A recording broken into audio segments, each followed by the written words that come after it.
Kepada walaun yang sedang menonton, saya akan bincangkan perkara ini. Betul atau tidak, Parti Islam se-Malaysia, Parti PAS, parti yang suka ubah dasar parti.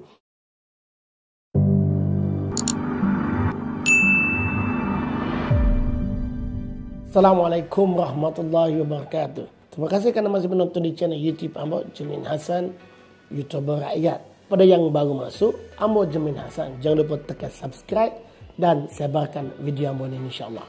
Jadi pada hari ini Ambo nak buat video reaksi kepada satu temu bual yang telah berlaku di Terengganu di antara Presiden PAS dan juga wartawan berkenaan dengan rang undang-undang Akta Lompat Parti. Kita dengar dulu temu bual ini dan kita buat reaksi sidang media Presiden PAS Akta Anti Lompat Parti. Jom kita dengar. Kerajaan susah nak bentang akta itu lompat parti sebab ada kata-kata politik dakwaannya lah.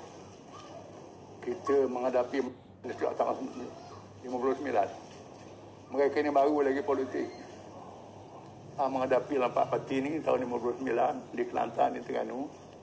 Pada tahun 60 kerajaan kita jatuh dengan sebab lompat parti.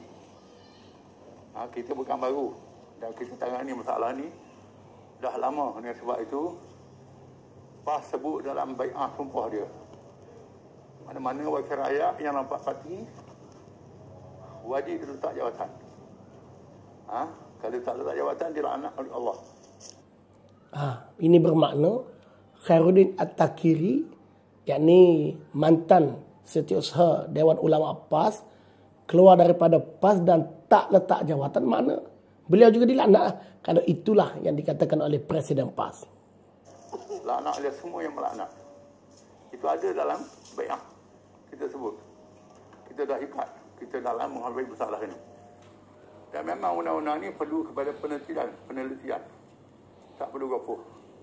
Tak perlu gapuh dan kita tak gapuh dalam masalah ini. Ya. Tapi kita tengok Tuan Syed, kebanyakan pemimpin bersatu yang seolah-olah menolak ni. Sebagai rakan PAS sendiri, bagaimana pandangan PAS? Kita kena sedar bahawa lompat parti ni ada sebab-sebab. Kalau sebab-sebab tu betul, kita tak boleh tolak. Kalau sebab-sebab tu salah, baru kita tolak. Kita kena sedar. Kalau lompat ini betul, kita jangan tolak. Dan kalau Tuan Presiden masih ingatlah bagaimana Tuan Presiden telah pun melaknat, membuat kata maki hamun kepada mantan pimpinan PAS yang kini menyertai amanah kerana melompat parti. Kerana apa? Saya akan jawab selepas kita dengar apa yang dikatakan oleh Presiden PAS ni. Ini perlu pada penafsiran. Kerana perjuangan kita untuk selamatkan rakyat, bukan selamatkan diri. Kalau parti itu tak betul, takkan dia tak nak ikut parti itu lagi. Kalau parti itu tak betul, takkan ikut parti itu lagi. Bagaimana dulu kalau kita masih ingat, PAS kata jatuh kapir lah kepada pimpinan Parti Amanah ini kerana pimpinan PAS yang kini bersama dengan Amanah melihat PAS sudah tidak betul. Yakni PAS ketika itu ingin bersama UMNO dan ketika itu PAS ni amalah kita masih ingat macam-macam penafian yang telah dibuatkan oleh Datuk Muhammad Ahmad. Namun sejarah telah terbukti hari ini PAS bersama dengan UMNO. Maka apa yang telah dilakukan oleh pimpinan PAS yang kini bersama Amanah adalah satu tindakan yang betul. Bukan seperti mana yang dikatakan oleh Datuk Muhammad Ahmad, orang gila yang nak bersama dengan UMNO. Apa lagi, tak pakai baju super, nak bergabung bodoh apa kata belakang. Nah, hari ini ternyata benar dalam sejarah apa yang telah dinafikan oleh PAS, maka berlaku dan hari ini. PAS mula nak melawan UMNO balik di saat kami dah beritahu dulu kamu bersama dengan UMNO akan sepak kamu. Nah, hari ini terbukti dan ternyata apa yang telah dilakukan oleh pimpinan PAS yang ini bersama dengan Amanah dulu adalah benar belaka. PAS ubah dasar dia, orang PAS tak boleh ikut. Kalau parti PAS ubah dasar, tak boleh. Yang sebab itu kena ada lah. Inilah yang paling besar sekali. Kata PAS, kalau PAS ubah dasar, tak boleh ikut. Saya masih ingat kenapa adanya Parti Amanah Negara. Kenapa adanya Parti Amanah Negara? Kerana PAS mengubah dasar parti seperti tukar baju semata-mata. Dulu dikatakan ingin bersendirian kerana dituduhnya DAP menghalang untuk melaksanakan RUU 355. Hari ini ternyata itu adalah palsu kerana DAP tidak lagi bersama dengan PAS. PAS telah pun jadi kerajaan, bahkan jadi Menteri Agama. RUU 355 langsung tidak disebut. Itu perkara lain lah. Yang nak sebut adalah bagaimana PAS mengubah dasar. Daripada bersama dengan Pakatan Rakyat, PAS kuat bersendirian, di tubuhnya pula Gagasan Sejahtera bersama dengan Parti Ikatan. Hari ini di mana Parti Ikatan? Nah, selepas pilihan raya di tubuhnya pula Muafakat Nasional. Sekali lagi PAS mengubah dasar. Selepas Muafakat Nasional bersama dengan Perikatan Nasional, akhirnya menyebabkan PAS berpecah dan ianya terbukti apabila mantan setiausaha Dewan Ulama PAS yang hari ini dikatakan nak berceramah di surau seberang Takir pun dihalang. Adakah itu yang dikatakan oleh PAS kalau keluar daripada PAS dilaknat? Dilaknat oleh Tuhan ataupun dilaknat oleh Presiden PAS. Hanya kerana keluar daripada parti PAS dah tak boleh nak ceramah. Di tempatnya, di kawasannya sendiri. Presiden PAS telah pun mengesahkan bahawa sekiranya PAS mengubah dasar, ahli parlimennya boleh untuk tidak ikut parti tersebut. Hari ini, parti yang terkenal suka ubah dasar ni, ikut sedap, ikut kemahuan, ikut kerana nakkan jawatan, nakkan jadi kerajaan adalah Parti Islam Se-Malaysia, yakni Parti PAS.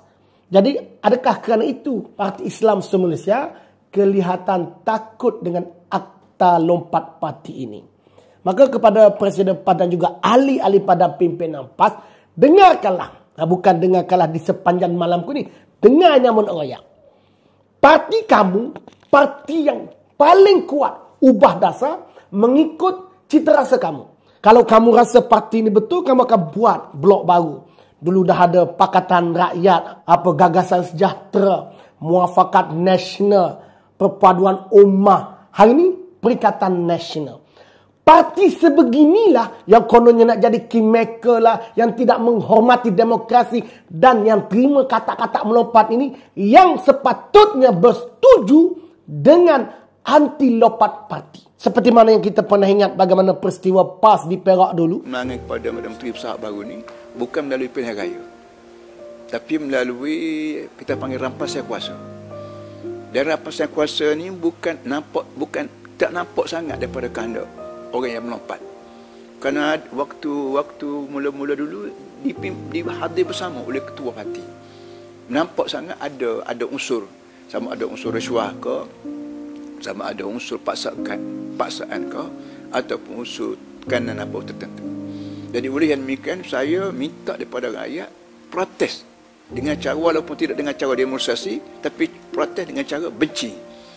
Dalam Islam ada sebut wa karraha ilaikumul kufra wal fusuq wal isyan. Allah menimbulkan rasa benci dalam hati kamu terhadap kufur, terhadap kerja fasik dan kerja durhaka. Kerja ni kerja fasik. Kerana mereka menang tidak melalui pilihan raya, dan pihak yang memenangkan ini melompat. Melompat ini sudah pecah amanah. Jadi beri oleh rakyat pundi-pundi dia pada mereka. Pecah amanah. Dan pecah amanah ini akan datang ni, duka ceritanya akan berlaku lagi insyaAllah. Akan berlaku lagi pokok ni. Kerana mereka akan galak dengan kerja-kerja jahat ni. Jadi dengan sebab itu akan timbul huru-hara dalam Malaysia dengan sekiranya benda-benda berlaku.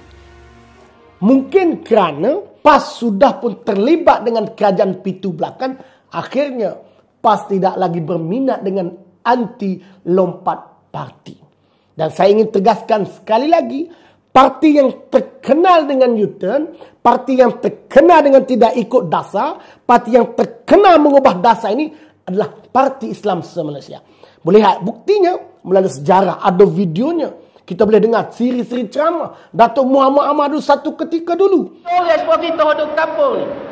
Hak setakat kerja kita mari semaya ajak. Tempek postal 5 tahun sekali. Nguli 5 tahun sekali. Ceramah tak pergi kata hari tidur malam tidur molek-molek ngatur lelaki. Orang setara kita tak si gabung dengan UMNO. Tak si pakat dengan UMNO. Tak kira orang setara tu jadi nak pakat dengan UMNO.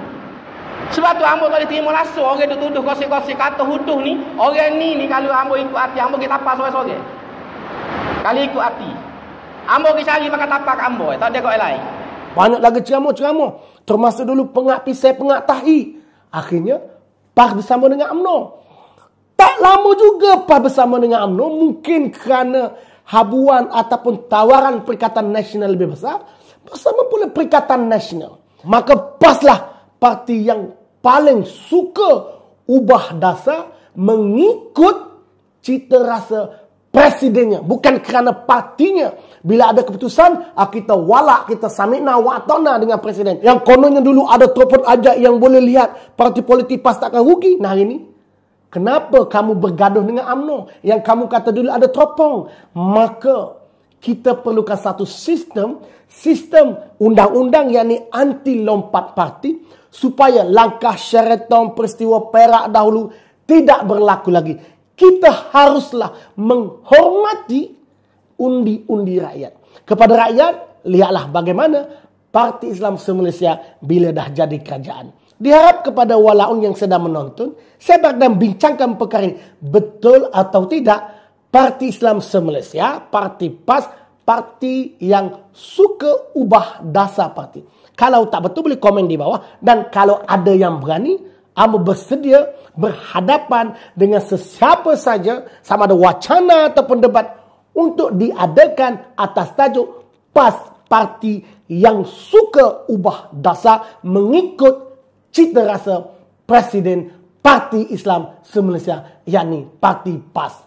Terima kasih kerana menonton. Sebarkan video ini. Assalamualaikum.